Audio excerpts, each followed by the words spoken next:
Welcome everyone to the new episode of the LinkedIn Power Lab webinar, Hashtags for your feed.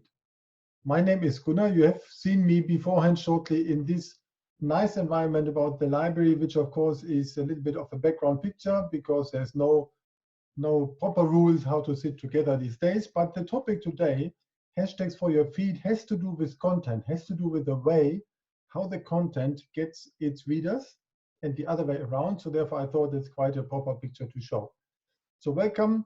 So let's go into the topic. And as in the other 5 episodes that I've had in this year already, so you have the chance to unmute yourself to get some kind of comments on, and please also use the chat window. That was quite well utilized over the last couple of weeks. So then somebody wanted to write something and then we can get track about that.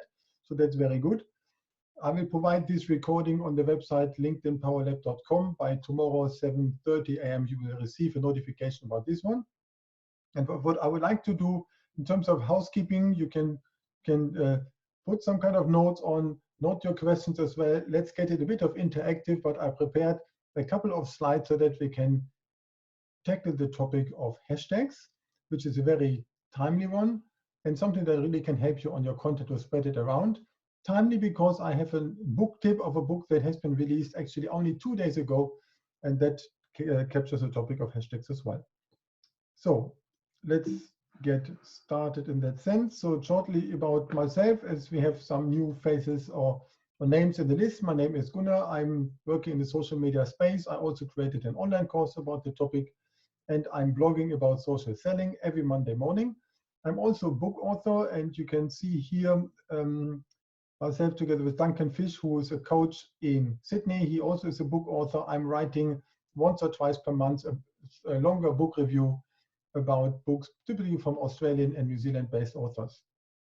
And on the left side, you see me speaking at the New South Wales Business Chamber. I like to talk in public as well about topics like sales, leadership, and networking. But moving on, what I would like to talk about today is the question of hashtags and the feed. And that has basically 3 components. And if you remember the webinars I had over the last couple of weeks, typically I put it into 3 types of topics. And let's go. First of all, in my view, LinkedIn is my newspaper. When I came to Australia 4 years ago, that was the best way how to get knowledge about this place. Since then, I take it as my newspaper. The second one is all about the content. So I talked a lot in my course and on the webinars about the content, how to write, how to comment well, how to curate content, how to create content, and the hashtags can help to spread it further. To then come to the third point, which is about the readers. We need to ensure that we get into their feed, into their newspaper, and they are the editor of their version of the same newspaper that is called LinkedIn. So let's look into these topics. And please, if you would like to comment anything, please do so, and please feel free for that. So first of all, let's take it as a newspaper. But if you talk to people on the street and ask, what's LinkedIn for them? Most likely, people will say, and that comes from the platform evolution, they will tell you, oh, LinkedIn is a job search platform. I don't look for a job, I'm not on LinkedIn. It's a typical maybe 70% of answer that you might get. And that's how it looked like 2002, just when it was rather new. Then later, LinkedIn acquired actually a new service, and that then formed LinkedIn Today, which is a little box on the right side, which gives you some kind of information. Personal branding in 2012 looked like that. And some of us who are on the platform already quite a while, like Ben, for example, might remember that this is how the pages look like. And in the meantime, then 2013, LinkedIn acquired a company called Pulse. What they had was a publishing platform like social media. And now this is what today is a LinkedIn article. So not the post, but the article, which is often referred to as a Pulse article. So the question is, what is LinkedIn for us? In my view, it's everything from everything. It is a newspaper, yes. It helps for job search completely. And I just leverage this capability for myself as well. And also it helps for the personal brand to reach customers and clients and prospects. and it's also a publishing possibility. There are similar type of networks, like the German-speaking countries, they have something called Xing, but that has been too late in moving from a job search into a content platform, so therefore it has no significance outside of the German-speaking market. So let's have a look at the news feed. So this is a picture I've done actually yesterday, how with all of us the news feeds normally looks like. When I say LinkedIn is a newspaper, then I'm the editor of this one. So I have the influence in what all is there. And you can surely see that something of what's on the screen beyond my picture is surely also really mine. Like on the left side, on the topic of recent, you can see the names of my webinars, like hashtags for your feed today, or the practical tips that we had 2 weeks ago. So let's have a look how to influence this feed and what actually are the elements on it. So first of all, in the middle section, we have all the network updates, the posts from the network, mentioning of your network. So if some is mentioned in the sense of there's some great piece of content about business continuity, and maybe Ben Sreltos has been presenting at the conference that was last year, then I saw, oh, Ben is mentioned in the news. So that was a good one. So this type of mentioning is there. And of course, the middle section, which is a typical feed on the mobile as well, has all of the content like articles from my first degree connection, which I get from those influencers I'm following, and also from companies I'm following. And of course, I do some. One of my latest company to follow, by the way, is Hootsuite. You see it even here a little bit as a tiny logo on my job description. So the other topic, which is very crucial, what goes into the feed are the hashtags. Basically, the kind of interest, what I'm interested in. And that's what we will talk about today. Also, of course, we can see what other liked or comment. As you can see here, Carl Ruzzi from WA, he commented on this post from Carl Haynes. Also then on the right side, the today's news and views. I assume most people don't really look at it. The sponsored content, and sometimes job suggestions for those who have that activated. That all makes it to the middle section. That is the main part of that we can influence. Also, you sometimes see for the last couple of months, trending. And this trending topic is an interesting one. So how can we customize our LinkedIn feed? Let's look. I put it into two types of activities. First, the regular ones. Of course, it depends on people we follow. If we see, for example, always the same person because some of them are posting maybe 10 times a day, and we don't want this anymore, but we would like to be connected, stay connected, then we can remove them as a follower, but keep them as a contact. We see the activities from existing contacts, in particular from the recently added contacts. So if I add someone new, so then this person, I will see a bit more from it because it's a new connection compared to the existing ones. Then the companies I'm following, the industry, and that is a tricky thing. Nobody sees my industry. I only see it in my profile. It is for searching. It is for getting me the context.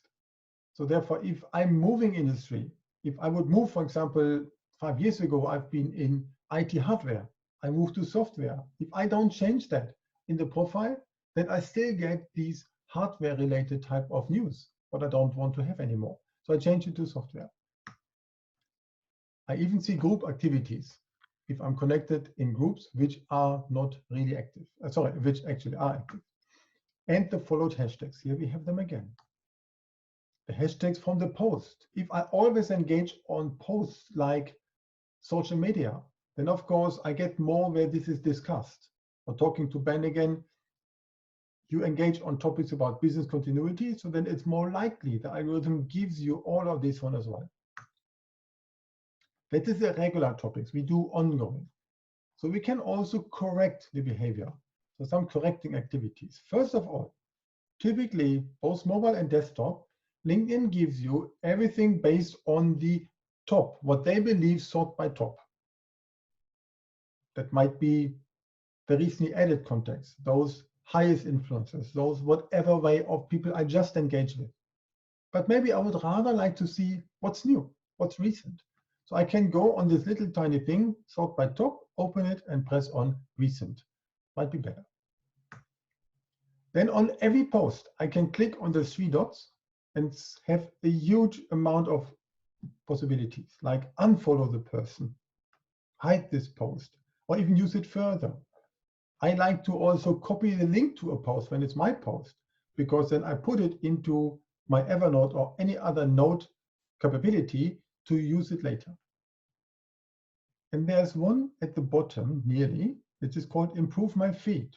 That's where I have the chance to get into something which is called a Discover Hub.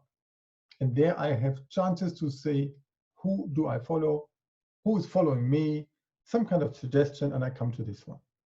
So it's in our hands to find out which are the trending pages that it suggests me.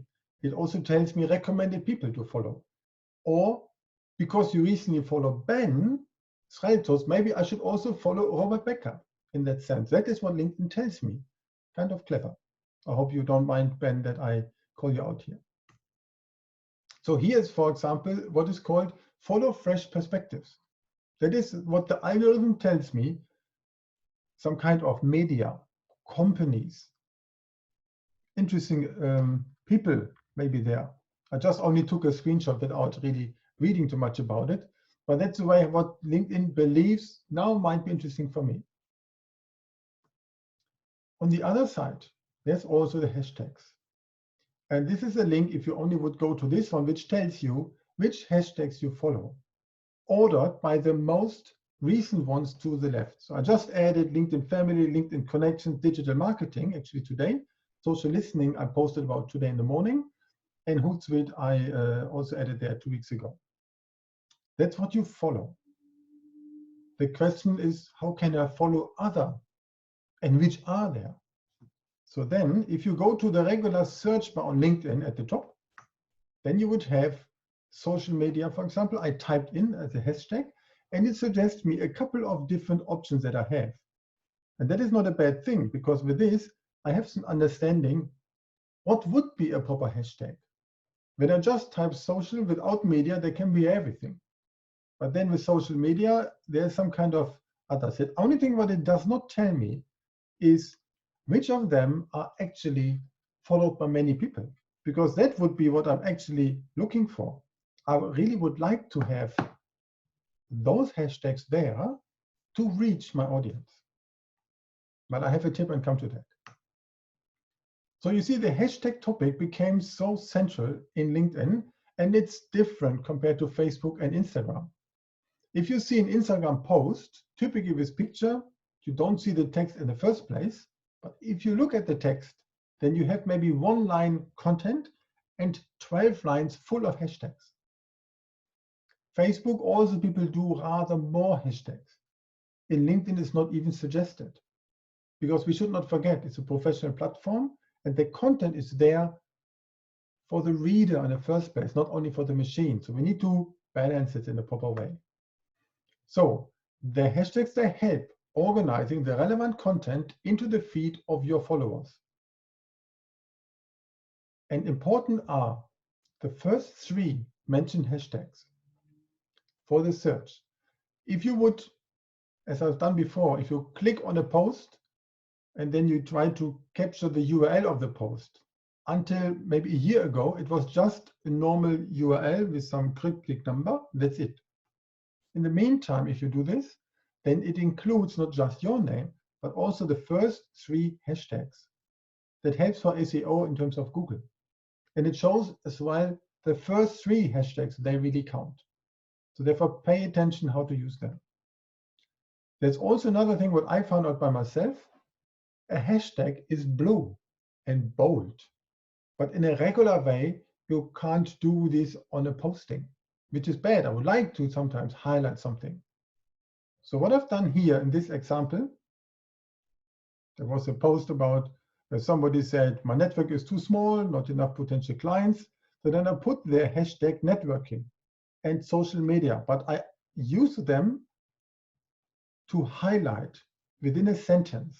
And it doesn't matter that the hashtag sign is there, but the human eye can normally read this as well.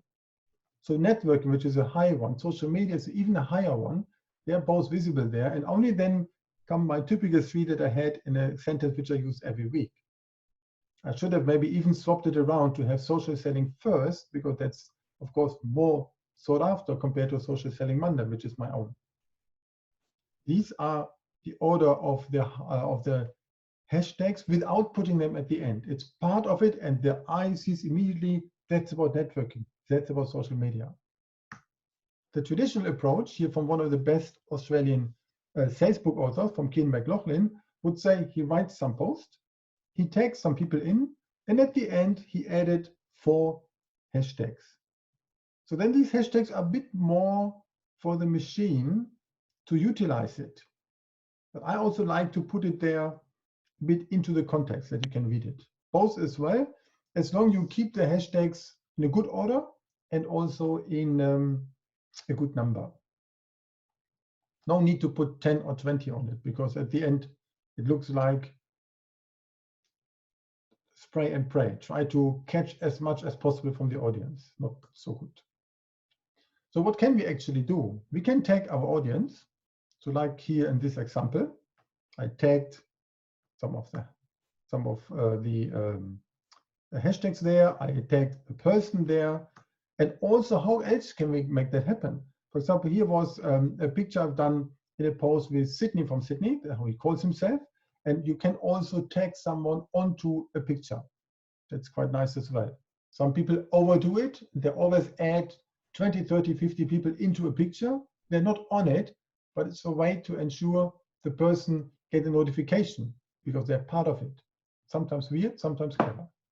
You can create your own hashtag, of course, and you can use it to emphasize. And then I talked about the trending topic.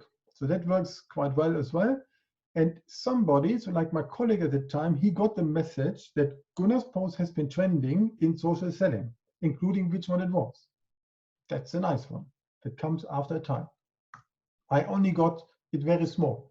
So I can click on the hashtag to see everything about the hashtag, or I click in the rest of the field to get directly into my post. That happens more and more, and it helps the algorithm to then speed up a little bit. But we do this to get the message into our readers. By the way, there is one word which is called viral that you, of course, know on social media. And I asked myself, what actually is the definition? But when is a post viral? And apparently it is when the number of views is getting the 3 times the followers. So then from then LinkedIn speeds it up even a bit more. So that's a good thing. So let's look at the readers and how we can get into those readers.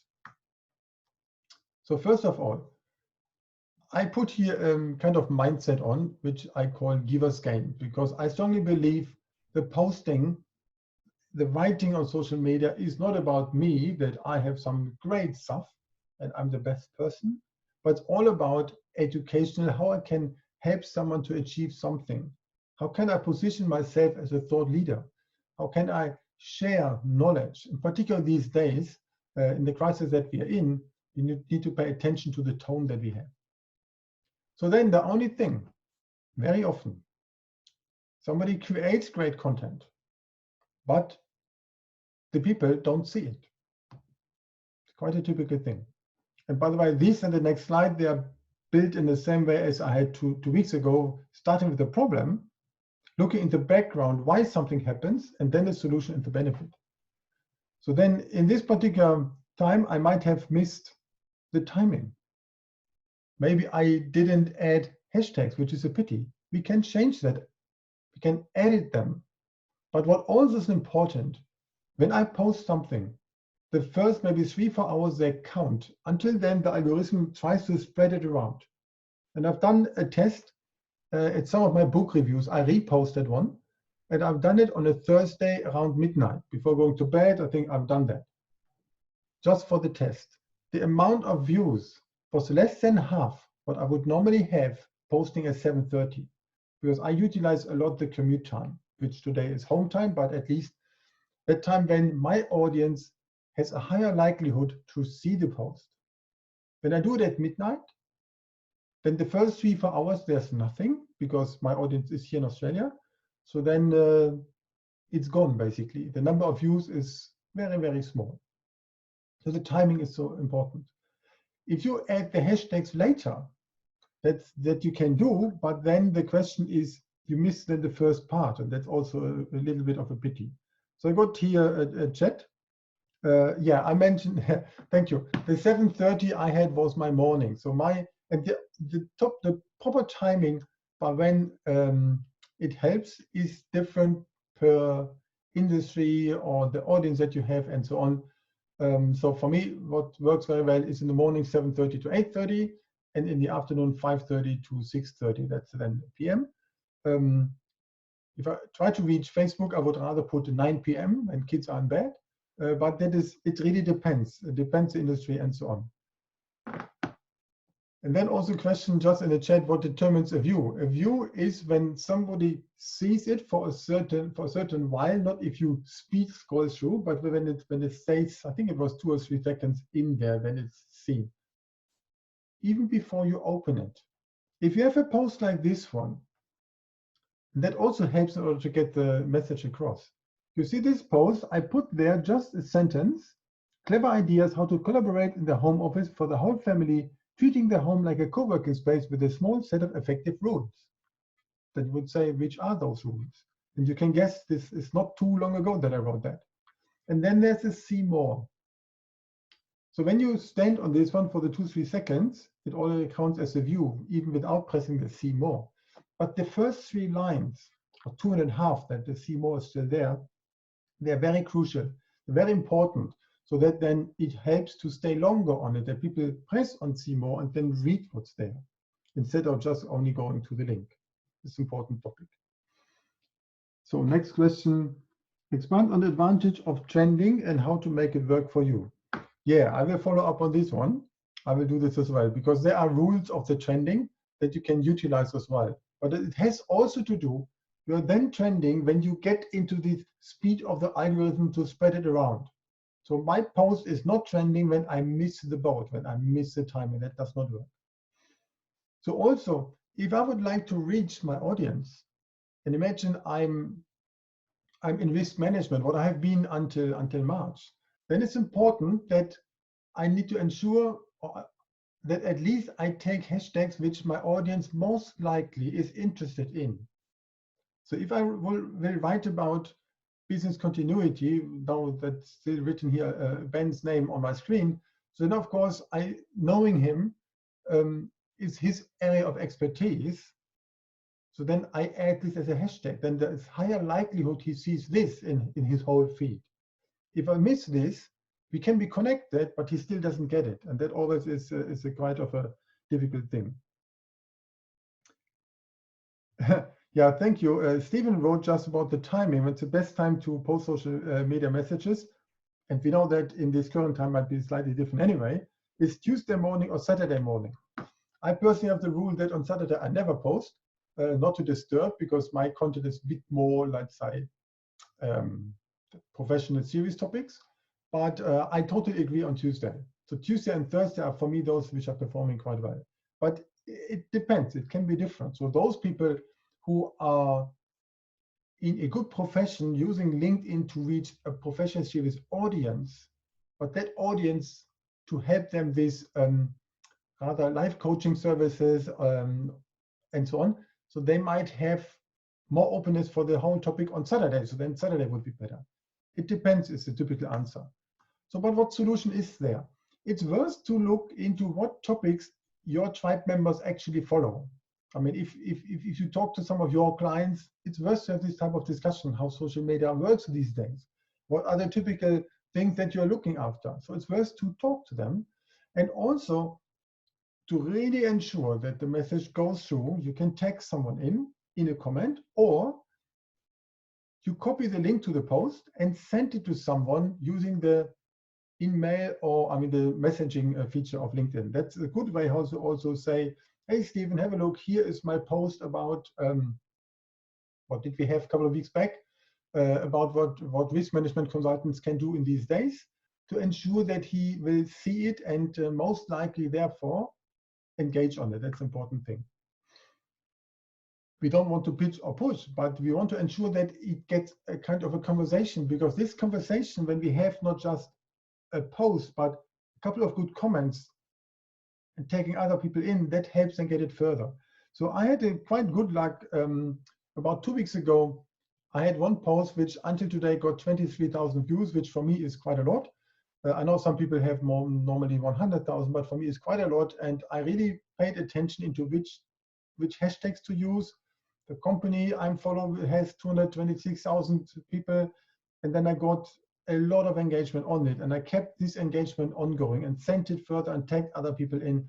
So that's how that would work. So there's a couple of topics on there. Yeah, do shares by others help the reach? Not that much than we could think about. So commenting helps most on the algorithm. If you share it further and somebody likes it, then most likely it gets the like on the shared, not on the original one. Have that in mind. So better is to get people on in commenting it than sharing it. But how do we know actually which hashtags really count? So there's a new book from Sue Parker, and she wrote this as a world first to have 400 hashtags in a publication. And she spent a lot of research to find out which are they, because we cannot really Google them. So then it's always a topic anyway, which ones to take. So in my last company, I've been in risk management about an Australian software vendor, Noggin, where it was all about software, particularly for an epidemic response module, what organizations can do in an epidemic or pandemic situation. So then I tagged there COVID-19. A hashtag can only have an underline as a symbol, not a dash. So I only took COVID-19, but now I realize, oh, maybe without a dash is better as well. Or maybe I put coronavirus on. How would you really know? So you type in your search and find out how many views what has. But therefore, this is quite a good approach to look into some kind of research. And you always have sometimes spelling errors, what I see a lot in these hashtags. And by the way, a big request. LinkedIn is not Instagram and it's not Facebook. It's no sense to use a hashtag which is called "I'm happy that I'm now hungry" or any kind of stupid stuff. Makes no sense. Really use hashtags because somebody is searching for it, either a person or the machine, but not as an expression of a feeling. So here's the book from Sue for $25. It's great ebook of this one, which really has all of the big, huge list to find out what is really trendy, what makes sense. It's sorted by the by what's most, and also by alphabet. It's a great work that she has done. A lot of research went into this one. And she looked into everything that has at least a huge amount of 60,000 followers plus, and took then the top 400 of this one. That's a very interesting approach. It's good to learn about that, because when we use hashtags to spread our feed further to reach people who we would like to have it to, then we need to ensure that we have the right ones. And when that's our customers, it's very much worth also to talk to them to find out what they're normally looking after. So for me, the whole topic of social selling, of using LinkedIn more from a newspaper and sharing content, sharing experience platform is a crucial, important topic. So what I created over the last couple of months actually was my own course, learning how to turn the LinkedIn conversations offline. Offline used to be to meet for a coffee or to have a phone call. We can have the phone, we can have a virtual coffee, but we don't meet necessarily currently, but soon again. I call it Social Selling Starting Now, which has 2.5 hours of video activities. It has a lot of worksheets, workbooks in it. And it started actually with my meetup group in Sydney called Social Selling Sydney. And I put it across 7 modules as a journey, really to provide a personal brand, to run activities like content, to connect with the right people and turn conversations offline. The URL here is called Social Selling Online Course. I wrote a book about it for 104 pages. And that is now, I turned it into a monthly membership as just a do-it-yourself course. Beyond packages, also including a bit of consulting. And as we now have more time for doing some kind of learning activities, then also put a discount on. And there's a new lesson which I just recorded called Social Selling in Your Home Office. That's from April. There will be another one for May coming, and so on and so on. Because I would like to take the content that I've done, focusing on small businesses, not on corporations, to let this continuing on. So that is the online course. We will get the link to this one as well. But before I ask for questions, one comment. I started this series in early February. Every second week, I have always new faces in this webinar. And about the questions coming via the chat, that's a quite good way. Really like this. Now, Bell also wrote something, clarification between comments and shares, and it's when better to use these options. So my view, comment is the best possibility. Just sharing it is good that other people see it. I'm sometimes happy for it, particularly on Twitter, it goes very well. On LinkedIn, commenting rates it higher. But what I wanted to share is another thing. These webinars are normally happening for 30 minutes, and we have a bit over time maybe on a Monday at 7:30 p.m. There will be one exception, and that will be next time in 2 weeks. And that will be when it will be actually my birthday, May 4th. May the 4th will be with me, and so on. And I take this not just as a birthday webinar, but also I contributed a story into a book called Lessons I Learned about the way how I came to Australia, actually then exactly 4 years ago in May 16. And I would like to share this with some kind of great pictures and stories, and would like to have everyone who can join to make it my biggest ever birthday party that I've had. So I'm very much looking forward to this one. That will be a very special session for my birthday. I'm really much looking forward to this, and I hope that would be possible, that you have a chance in 2 weeks' time. Will be a bit earlier, from 7 p.m. to 8 p.m., 1 hour Sydney time, to make that happen. I would really appreciate many of you joining. I have a big pleasure for that. So this is what I wanted to provide in terms of content. Is there, and I see a couple of people also in the meantime joined, which is very nice. And maybe if I find again how I can unmute all of you. So are there any further more questions to the topic?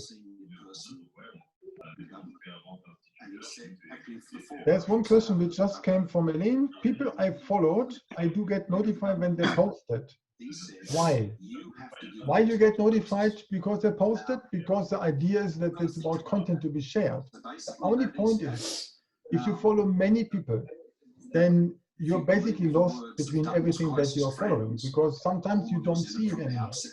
To give you an example, I mean, when you only started to see the posts from each other, then it takes quite a while. The first weeks I saw everything that you posted, you saw from me, but in the meantime, not anymore. So therefore, to get attention, and I know I write something which is relevant to you, I would send this maybe to you, or tag you in, or ask you a question in a comment. I mean, what is your comment about it? What's your view? And that is the way how you can get conversations ongoing, and that actually is a good thing. So that's how I would take that. Any other question at the moment? Someone's got the TV on. So somebody, indeed, somebody has the TV on. I see this. I think, who was it? What is from the beginning? I got back literally that morning. I think, yeah. Got right. There was ingenious face. Good one. Got that. So, and thanks, Lloyd, for the comment. So, any other comment in regards? Yeah, there was another one about the book from Sue. You will get it in the notes as well. It's that slide here. The book is called The Ultimate Guide to LinkedIn Hashtags. It's a private publication on her site, but she will be featured in an interview in one radio station on Wednesday morning, so we'll be captured there as well. It's an interesting story because the hashtags help us so much, and I prepared this, the content for today, without even knowing that she has this book. That was quite a nice coincidence. Hey, Gunnar. Yes.